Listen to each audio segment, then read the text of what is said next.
Welcome back to Posted. And when we left off last time, Rose had just made it all the way down the gauntlet. So we know Cameron didn't. So we're going to see exactly how that happened. Maybe Rose can fill us in. What happened to Cameron and what is she going to write on his shirt? So let's see. The next chapter is called The Message. It took the rest of us 3 times as long to make it down the hill. We skidded and slid, grabbed hold of each other's jackets to keep our balance. Dee Dee wrapped both arms around me at one point. We passed a cluster of kids already huddled around Cameron, Noah, and Jason. I stopped to appreciate the damage. It wasn't the worst I had ever seen, although he was clearly in pain, grimacing through skid marks of dirt on his face, a crown of leaves in his hair. Rose had given him the bloody nose like she threatened. She just let a tree branch do it for her. A few gawkers took pictures with their phones. If I owned a phone, I probably would have taken one too. Jason yelled at everyone to go away as he helped Cameron try to stand. Most of the kids were passing right by him, though, heading to the bottom, heading to see Rose. She stood in the center of a crowd circling her, huddled up with Dee Dee and Wolf. Kids were taking picture of her, too, Rose Holland the Conqueror. Dee Dee was bubbling over, blabbing away like a kid who had just been to the movies, going on and on about how that was the greatest thing he'd ever seen, although he kept his eyes closed for most of it. Wolf was utterly speechless. He just held on to the bike like he was afraid it was going to take off without us. Thanks for the ride, Rose said, as I pushed my way through the crowd. Thanks for not wrecking it, I said back. And for, making it down to the bottom in one piece. That was, I didn't even have the words to describe what it was. I usually had plenty of them, even if I seldom said them out loud. But today I was at a complete loss. That was freaking epic, Dee Dee said. Wolf leaned up against her. I still don't believe you, he said, but that was pretty awesome. We all basked for a moment in Rose's glow, in the admiring looks of the other students, some of whom had been chanting Cameron's name only a minute before. I couldn't help but think about Bench and the catch and how he must have felt being lifted up and carried out by the end zone. To be surrounded by people who see something spectacular in you that they might have overlooked before. Dee Dee pressed both arms around Rose and squeezed until his own face turned purple. I wasn't sure what had just happened. I just knew that it was big.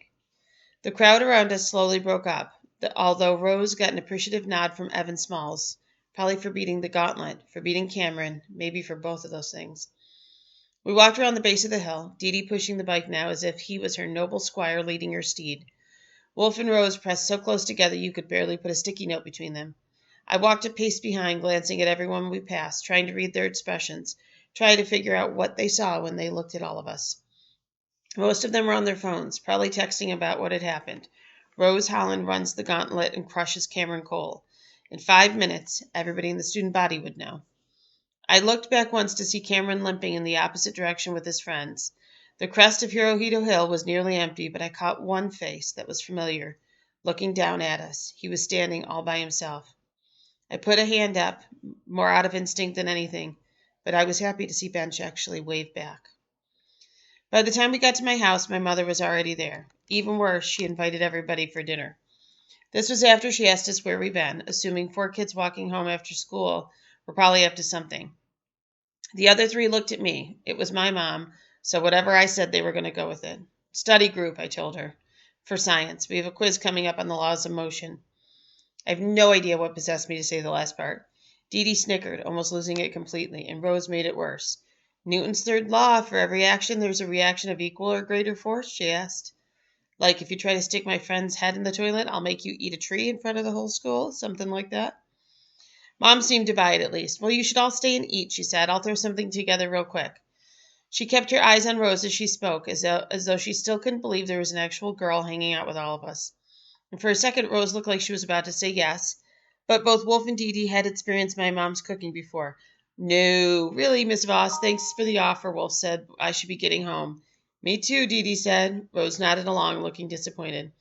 How about I give you all a ride, then? We piled in the Civic, with Rose, Dee Dee, and Wolf squeezing into the back, giving the smallest member of our posse the wedgie seat. I watched them press tight, thinking of those cans of snakes that pop when you pull the lid, and imagined them bursting through the windows. Aren't we missing somebody? Where's Bench? Mom said. I couldn't give her the answer I wanted. I imagined him still standing alone at the top of Hirohito Hill, looking down at us. I wondered exactly who he'd been rooting for.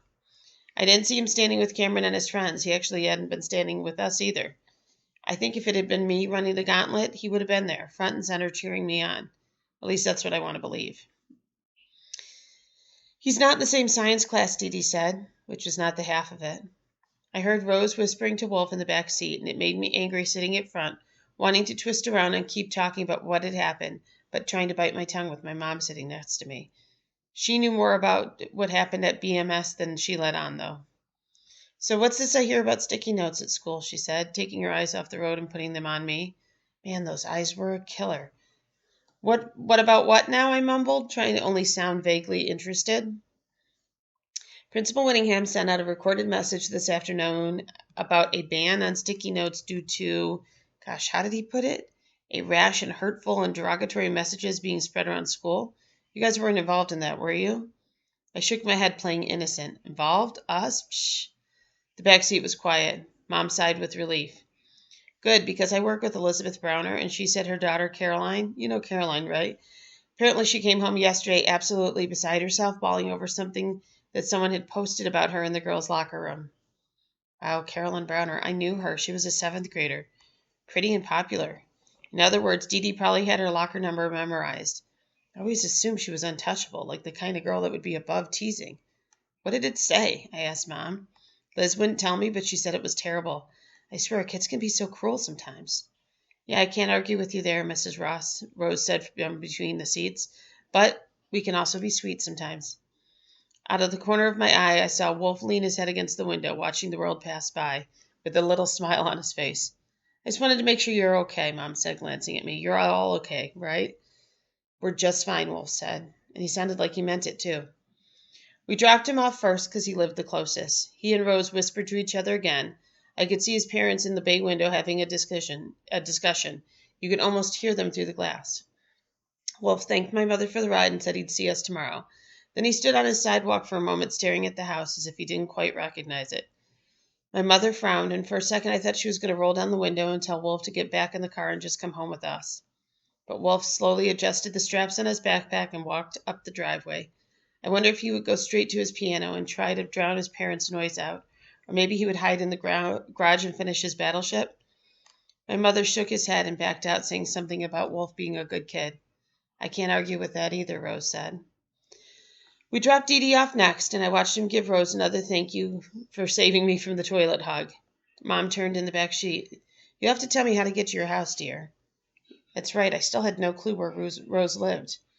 I imagined maybe an apartment complex or one of those older houses in the old bottling plant zone, judging by the secondhand clothes, maybe the empty lunch trays, maybe, and the things I'd heard people whisper about her, mostly about how her mom didn't work and how they moved here because they couldn't afford Chicago. Except when we turned down streets, following her directions, the houses only got bigger and bigger, and the fences taller, until Rose told us we could stop and let her out. We were sitting at the end of a driveway leading up to a big wood-trimmed house with a white-columned porch and perfectly shaped hedges. You could make out the cement lining of an in-ground pool in the backyard. Rose Holland's house was enormous. You sure you don't want me to pull the whole way up? Mom asked. No, this is fine, Rose said. Thanks for the ride, Mrs. Ross. See you in school tomorrow, Snowman, she said. The brightness of her voice had dimmed, like the thrill of running the gauntlet had already started to fade. Or maybe, like Wolf, she just wasn't happy to be home. I rolled down my window. Hey, if you need help, thinking of something for that writing assignment tomorrow, just let me know. I winked at her to make sure she got the message, and she rolled her eyes. Don't worry, she said. I'll think of something to write. Bye, Mrs. Voss, and thanks again for the bread the other day. It was delicious. I really like that girl, Mom said, plenty loud enough for Rose to hear. We waited until she disappeared up the driveway, and then my mom seemed to inch her way along, marveling at the size of the houses. What do Rose's parents do for a job? I don't know. Her father works long hours. That's all I know, I said. But I knew a lot more than that. I also knew now that Rose Holland could afford fancy brand-name clothes if she wanted to. She also could afford to wear something besides tattered combat boots and that same old ratty jacket. She could probably carry a purse studded with real sapphires if she wanted to, and host a party on a weekend for people who actually went to parties. She could probably be a lot more popular. She could definitely get people to pretend to like her at least. But instead, she spent last Saturday saving us from a horde of zombies during a Dungeons & Dragons game. My mother sighed as she wound her way through Rose's neighborhood.